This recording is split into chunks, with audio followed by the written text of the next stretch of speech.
ഒരു താലി കെട്ടിക്കഴിഞ്ഞ് അന്നത്തെ സൂര്യൻ അസ്തമിച്ച നമ്മുടെ നാട്ടിൽ ആദ്യരാത്രിയായി. ഇവിടെ അങ്ങനെയല്ല. ഇവിടെ സൂര്യൻ അസ്തമിച്ച പിന്നെ പകല? അത് ഇവരുടെ കൂട്ടത്തിലൊരു ചടങ്ങാണെന്നേ. ഇവിടെ ആദ്യ രാത്രിക്ക് ഒരു മുഹൂർത്തമുണ്ട്, അതാണ് ശാന്തി മുഹൂർത്തം. അതെപ്പോഴാ? അത് തന്നെ തലയെഴുത്ത് പോലിരിക്കും. സത്യം പറയല്ലേ കുട്ടനായരെ, ശാന്തി മുഹൂർത്തം ആസ്വദിക്കണമെങ്കിൽ മനസ്സിനൊരു ശാന്തി വേണം. ഞാനിപ്പോ എന്താ ചെയ്യാ? ആ കൗണ്ടർ നിനക്കൊരു വീട് തരുമെന്നല്ലേ പറഞ്ഞ്, ശാന്തിയോട് താമസിക്കേ. അതിലും നല്ല അതിനകത്ത് ശാന്തിയോടെ തൂങ്ങുന്നതാ. കുട്ടനായരന്റെ അച്ഛനെ കണ്ടിട്ടില്ലല്ലോ. മൂപ്പര് ഇതിലും വലിയ കൗണ്ടറാ. അത് കൗണ്ടറല്ല, ആറ്റം ബോംബാ. ഇത്ര പാരവശ്യം താനെന്തിനോ അർദ്ധരാത്രി അവള് കൊണ്ടു കുതിരവണ്ടി കയറി ഒരു ആവേശത്തിന്റെ പുറത്ത് കയറിപ്പോയതാ. ഇപ്പൊ എനിക്ക് ഭയം തോന്നുന്നു. എന്നാലെ കൗണ്ടർ ഇത്ര പെട്ടെന്ന് എടുത്തു ചാടണ്ടായിരുന്നു. ഈ സംഭവം അങ്ങനെ എന്റെ വീട്ടിലറിഞ്ഞ് അവരെന്നെ വെട്ടിക്കൊല്ലും. സത്യത്തിൽ എനിക്ക് പേടിയാവുന്നു കുട്ടനായരെ, ഞാനിപ്പോ വീഴും. നീ എല്ലാം മുരുകന് വിട്ടോട്, അവൻ വഴി കാണിച്ചു തരും. ഹരി ഹരി, തനിക്ക് ഭാഗ്യം തെളിഞ്ഞോ മാപ്പിളെ? താലി കെട്ടിക്കഴിഞ്ഞ് പെണ്ണ് വീട്ടിലെത്തിയതും ഉനക്ക് ട്രാൻസ്ഫർ ഓർഡർ വന്നിരിക്കും. എങ്ങോട്ടാ? ഹരിയുടെ നാട്ടിലേക്ക്. എന്താ എന്താ അയ്യോ എന്താ എന്ത് പറ്റി എന്ത് പറ്റി? ഒന്നുമില്ല, സന്തോഷം വരുമ്പോ എനിക്കിങ്ങനെയാ. ഞാനങ്ങ് പേടിച്ചു. അച്ഛാ, ഗോപികൃഷ്ണ, കണ്ണപ്പമ്മാവ വന്നിരിക്കണോ വന്നിരിക്കണോ, എഴുത്ത് വന്നിരിക്കണോ. കലക്കാതെ കാര്യം പറ. ഞാൻ അങ്ങോട്ട് വന്നോട്ടെ. ഹരീഷ്ണ വരുന്നുണ്ട്, അവൻ ഇങ്ങോട്ട് മാറ്റം കിട്ടിയത്രേ. അതേതായാലും നന്നായി, അല്ലെങ്കിലും അവന് നമ്മളെ പിരിഞ്ഞിരിക്കാൻ പ്രയാസം. ചബി, അമ്മയുടെ അസുഖം എങ്ങനെയുണ്ട്? മറുപടി വൈകിയത് എനിക്ക് അസുഖവും ഒക്കെ ആയിരുന്നു. എപ്പോഴാ കണ്ണപ്പ അവൻ വരുന്നത്? അത് തന്നെയാ ഞാനും തപ്പുന്നത്. അവനിൽ എഴുതിയ തീയതി കുളത്തിൽ വീണ് പോയെന്നാ തോന്നുന്നു മച്ചമ്പി. അയ്യോ, നിന്നോട് ആര് പറഞ്ഞത് നനയ്ക്കാൻ? അവൻ വരുന്നു അറിഞ്ഞപ്പം, അല്ല ആ വീട്ടുവേലയ്ക്ക് അമ്മയെ സഹായിക്കാൻ ഒരാളെ കൊണ്ടുവരുന്നു അറിഞ്ഞപ്പോ ഉണ്ടായ ആവേശത്തിൽ ഞാൻ ചാടിപ്പോയതാണ് അച്ഛാ. വന്നതൊന്നും പോരാഞ്ഞിട്ട് ഇനിയിപ്പൊ അവൻ ആരെയാണോ ഇങ്ങോട്ട് കെട്ടിയെടുക്കുന്നത്, ആണോ പെണ്ണോ? അതേ ഉള്ളൂ ഇപ്പൊ ഒരു മാർഗം. അവിടെ അമ്മയ്ക്ക് അകത്തൊരാളെ ആവശ്യമാണ്. ഈ പവിഴത്തെ ആ വേഷത്തിൽ കൊണ്ടുപോകും. പിന്നെ വരുന്നൊക്കെ ദൈവത്തിന്റെ അനുഗ്രഹമായി കരുതി സമാധാനിക്കാം. എന്റെ തല കറങ്ങുന്നല്ലോ കുട്ടനായരെ.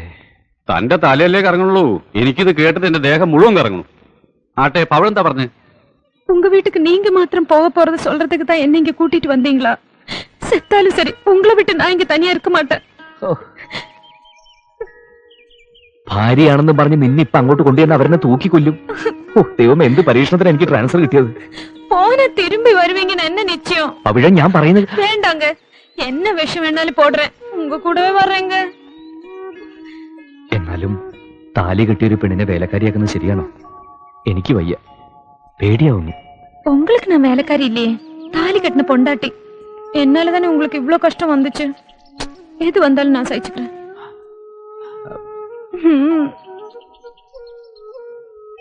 എനിക്ക് അച്ഛനെ പേടിയാ, ഏട്ടന്മാരെയും പേടിയാ, അമ്മാവനെയും പേടിയാ. തെറ്റി അവരെല്ലാ ബന്ധവും മറക്കും. നേരായ വഴിക്കാണെങ്കിലോ പൊന്നു പോലത്തെ സ്നേഹവും. ഓ, നിന്റെ അച്ഛനെങ്ങാനിത് അറിഞ്ഞ ആലോചിക്കുമ്പോ വീണ്ടും തലയുറ്റുക. അപ്പോ നീ തയ്യാറാണ്?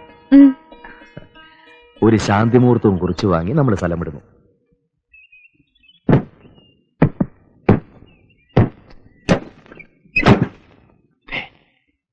നീ ധൈര്യമായിട്ട് പോ, വല്ല കുഴപ്പം വന്നാൽ ഓടിയാ മതി. ശവത്തെ കുത്തരുത്.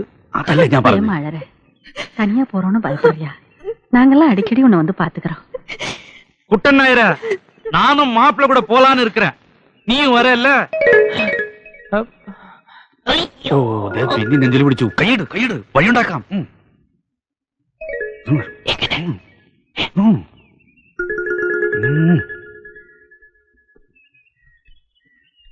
நாயர, நான் என் பொண்ணை ரொம்ப செல்லமா வளர்த்துட்டேயா. மாப்பிள்ளை வீட்டுல அவளை கண்கலங்காம பாத்துக்குவாங்கல்ல. അവിടുത്തെ ജീവിതം അവൾക്കൊരു അനുഭവമായിരിക്കും. ரொம்ப തങ്കமான ഇടം താനേ, കവലയേ വേണ്ട. அம்மாடி, மாப்பிள்ள கூப்பிடுறாரு, என்னன்னு போய் கேளு. போ.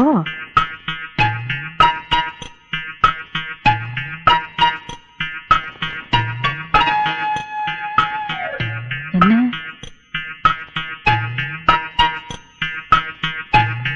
அப்படியா? என்னங்க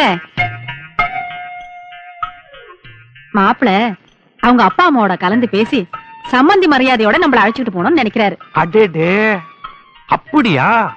அதுவும் சரிதான். அப்படி போறதுதான் நம்ம கௌரவத்துக்கு மரியாதை. குட்டன் நாயர, நீ போயிட்டு வந்து விஷயத்தை சொல்லு. എന്റെ ഗുരുവായൂരപ്പ. அதே யாரு?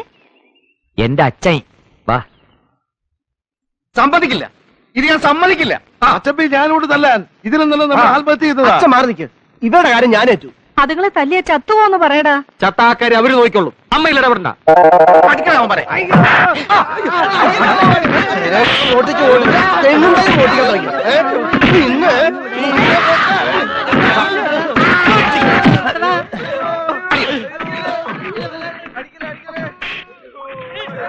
ഹരീഷ, നെഞ്ചിടിക്കണു. പേടിക്കണ്ട, ഒന്നും സംഭവിക്കില്ല.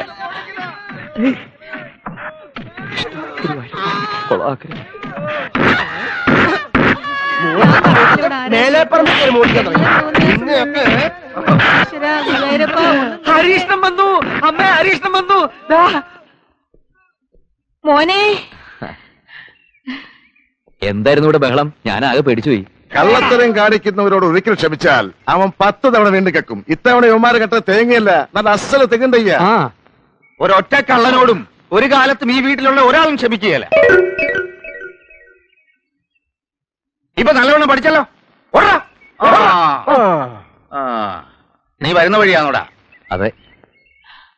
അമ്മയ്ക്ക് സഹായത്തിന് ഒരു പെൺകുട്ടിയെ കൊണ്ടുവരുന്ന കാര്യം ഞാൻ എഴുതിയിരുന്നില്ലേ? അവളും അച്ഛനും എന്റെ ഒപ്പം വന്നിട്ടുണ്ട്. എന്നിട്ട് എവിടെ?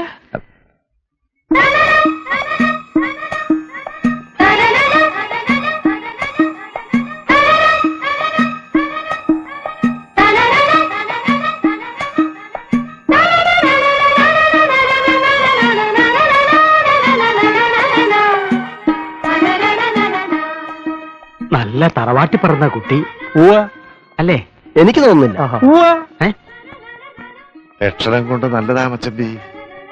ഇവൻ അന്യനാട്ടിൽ താമസിച്ചു വന്നതല്ലേ. ഐശ്വര്യം പോയിട്ടില്ല, കൂടിയിട്ടേ ഉള്ളൂ. നിന്റെ പേരെന്താ പെണ്ണെ? പവിഴം. നീ എന്ത് ജാതിയാ? അല്ല, മലയാളത്തിൽ പറഞ്ഞാൽ അവൾക്ക് പെട്ടെന്ന് മനസ്സിലാവില്ല. പഠിച്ചു വരുന്നല്ലേ ഉള്ളൂ. അല്ല, പഠിക്കാനുള്ള തയ്യാറെടുപ്പ് അങ്ങനെ. ഞാൻ കണ്ണപ്പൻ, ഹരികൃഷ്ണന്റെ അമ്മാവനാണ്. അവൻ ജയകൃഷ്ണൻ, ഇവൻ ഗോപികൃഷ്ണൻ. ഞാനിവിടുത്തെ കാര്യസ്ഥൻ. ഹരിയുടെ അച്ഛനമ്മയൊക്കെ മനസ്സിലായല്ലോ.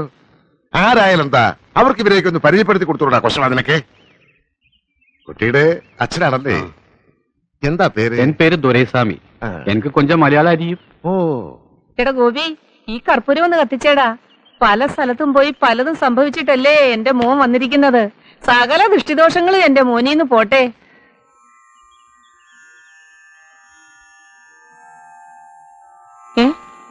നീ എന്താ നീങ്ങി നിന്നത്?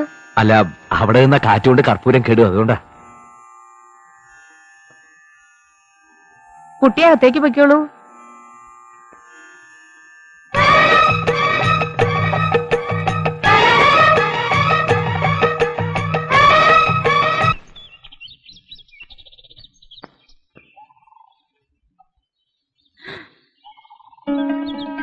கடவுளே, நிறைய தண்ணி இருக்கே. இங்க ஒரு மாசம் எத்தனை திருடர்களை பிடிக்கும்? എന്താ? இல்ல, இந்த திருடர்களோட எண்ணம் கிடைச்சா தேங்காயோட எண்ணம் கிடைக்குமே. ஹரி சொல்லி இருக்கு எல்லா அப்பாவோட ஐஸ்வர்யம் தான்னு. ஹரி மேல நம்பிக்கை உள்ளனால தான் அவளை இந்த குடும்பத்துக்கு அனுப்பி வச்சது. நீங்க பெரிய மனுஷன், எல்லாம் பாத்துக்கணும். അവർ ரொம்ப പാവം. ഏറ്റു. എന്താ പേര് പറഞ്ഞത്? പവിഴം. അതല്ല, നിന്റെ പേര്? എന്റെ പേര് ദുരൈസ്വാമി. എന്ത് സ്വാമി ആയാലും അവിടെ കാര്യം ഞാൻ ഗവിച്ചോളാം. എന്താ പോരെ? മതി. ഹരി ശമ്പളത്തെ പറ്റി വല്ലതും സംസാരിച്ചോ? അതെല്ലാം അപ്പാവും അമ്മാവും അണ്ണനും താനേ പേശണം. സകല ചെലവും കഴിഞ്ഞ് 100 രൂപ തരും. ഇതാ മതിയോ? ഞാൻ എന്നെ ചൊല്ലരുത്. ഇപ്പൊ സാധനങ്ങളുടെ വിലയെല്ലാം തെരിയൂല്ലേ? അറിയില്ല. അറിയാനായി ഞാനൊന്നും വാങ്ങാറില്ല. ഒക്കെ ഇവിടെ കൃഷിയാ. അപ്പോ അലക്കാനും കുളിക്കാനും സോപ്പ്, പാം ഓയില്, മണ്ണെണ്ണ എല്ലാം കൃഷിയാ? ഒന്നും വാങ്ങരുതില്ല? ഒന്നും വാങ്ങാറില്ല, ഒക്കെ കൃഷിയാ. ഈ കോണം വരെ. എന്താ? ഇതാ അമ്പലത്തരം. എനിക്ക് സന്തോഷാச்சு. എന്താ പ്രശ്നം கிடையாது. അപ്പൊ ഞാൻ പുറപ്പെട്ടുമാ? പുറപ്പെടാൻ വരട്ടെ. അതിനു മുമ്പ് ഇത്തിരി ഊണ് കഴിക്കുക. ഒരു ഉഷാറ് വരും. നിറച്ചു കഴിച്ചോളൂ കുട്ടി. എനിക്ക് തീരെ വയ്യ. കറിയൊക്കെ പേരിനേ ഉള്ളൂ. എവക്കെങ്ങനെ വെപ്പ് പണിയൊക്കെ വശമുണ്ടോ? കൊഞ്ചം കൊഞ്ചം അരിയും. ഇനി എല്ലാം അമ്മ കയ്യിലെത്താ. എന്നാലും അടുക്കളയിൽ കയറണ്ട, പുറം പണി എടുത്താ മതി. അത്യാവശ്യം അകത്തെ പണിക്ക് എന്നെ സഹായിച്ചാ മതി. ഞാൻ പറയുന്ന മനസ്സിലാവണുണ്ടോ? ശുദ്ധവും വൃത്തിയൊക്കെ ഉള്ള ആളല്ലേ? മാസത്തിൽ 7 ദിവസം പുറത്തു തന്നെ കിടക്കണം. അതിവിടെ നിർബന്ധ. പരിഷ്കാരം ഒന്നും വേണ്ട. എന്റെ ഭഗവാനെ.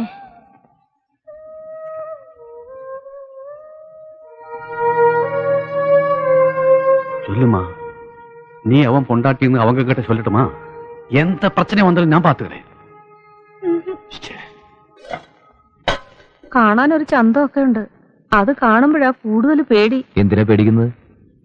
വെടിമരുന്ന് മഴയത്ത് കിടന്നാലും പൊട്ടിത്തെറിക്കും. വേണ്ടായിരുന്നു. എന്നാ അമ്മ ഒരു വാക്ക് പറ, ഞാൻ ഇപ്പൊ തന്നെ പറഞ്ഞു വിട്ടേക്കാം. ഊണും കഴിഞ്ഞ് അവരെ അങ്ങ് പറഞ്ഞയച്ചാലോ? അല്ല, പൊള്ളാച്ചിയിൽ എനിക്ക് സഹായത്തിനുണ്ടായിരുന്ന ഒരു കുടുംബ കഷ്ടപ്പാട് ഓർത്തിട്ടാ കൂട്ടിക്കൊണ്ടുവന്നത്. പിന്നെ ഞാൻ പറഞ്ഞു കേട്ട അമ്മ അവൾക്ക് വലിയ കാര്യ. ആ പിന്നെ അമ്മയുടെ കാലിന്റെ വേദനയ്ക്ക് ചില പച്ചമരുന്നുകളൊക്കെ പറഞ്ഞു തന്നിരുന്നു. ഞാനതൊക്കെ മറന്നു. അവളുടെ സ്വഭാവം എങ്ങനെ? അത് കണ്ടിട്ടല്ലേ അമ്മ ഞാനിങ്ങോട്ട് കൂട്ടിയത്. വന്നു കഴിഞ്ഞ സ്ഥിതിക്ക് കുറച്ചു ദിവസം നിർത്താം. അതെ. എന്തെങ്കിലും പ്രശ്നം ഉണ്ടാകുമ്പോ പറഞ്ഞു വിടാം. ആ സമയത്ത് നീ എന്നെ കുറ്റപ്പെടുത്തരുത്. ആ ഓ,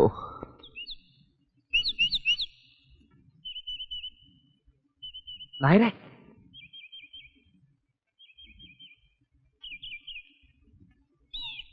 ഒരുപാട് വേദനിച്ചു എന്നറിയാം. എന്നോടൊന്നും തോന്നരുത്.